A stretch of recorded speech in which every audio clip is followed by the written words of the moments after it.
And returning to the president, he is in the midst of a 5-day trip to Scotland right now for some rounds of golf, ahead of some high-profile meetings with U.S. trade deals at stake. The president hoping to get a lot accomplished in a short time, saying as he touched down there, we are going to do some great things. NewsNation's Libbey Dean live from the White House tonight with the latest on this trip and what's at stake. Libbey. Natasha, President Trump spending his first full day in Scotland golfing with his sons, Don and Eric, while also working the phones, speaking with world leaders, including the prime ministers of Cambodia and Thailand, aiming to secure a ceasefire deal between those two countries. Now, also upcoming on the president's schedule, aside from this full day of golf, is a meeting with the EU Commission president tomorrow, and then he'll later also meet with the UK Prime Minister Keir Starmer. Now, President Trump says he does plan to speak about trade with both of those leaders, specifically how the U.S. trade deal with the U.K. that was previously agreed upon, how that can be refined. And Starmer likely going to make his case to President Trump about lowering tariffs, specifically on goods like steel and pharmaceuticals. Those will be some sticking points during that meeting. Now, tariffs, this deadline, though, is looming over this overseas trip, this tariff deadline, because that is set right now for August 1st. Of course, that is less than a week away. That is on next Friday, Natasha. So tariffs certainly likely going to be at the forefront of these meetings with world leaders.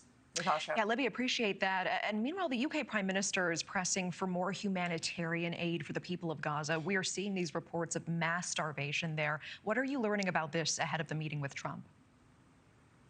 Yeah, that's right, Natasha. The UK Prime Minister Keir Starmer making a statement about the aid situation unfolding in Gaza ahead of his meeting with President Trump. The UK Prime Minister calling on Israel to allow aid into Gaza. Starmer calling the situation, quote, desperate, and saying the UK is accelerating efforts to evacuate children to the UK who are in need of medical assistance. Now, this call from Starmer actually comes as Israel's military says that airdrops of aid, those will begin tonight in Gaza as the area faces a massive food shortage, like you mentioned, Natasha. But this development actually comes as President Trump suggests that Hamas doesn't want to make a ceasefire deal at all. And this is after the U.S. pulled those ceasefire and hostage negotiators out of Doha. We saw that happen this past week.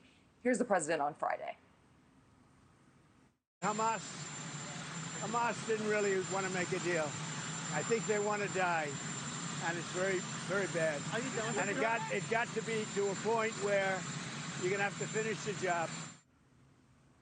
So President Trump and Israeli Prime Minister Benjamin Netanyahu, they spoke on the phone, but both are seeming to abandon these direct negotiations with Hamas to get a ceasefire deal. Trump now suggesting that Israel plans to use these different methods to succeed in securing an ultimate hostage and ceasefire deal. But this aid situation, the latest development there, Natasha. Appreciate it. Libbey Dean live at the White House. Thank you. Thank you for watching. Subscribe below and download our NewsNation app right now on your phone, and you will get fact-based, unbiased news for all Americans.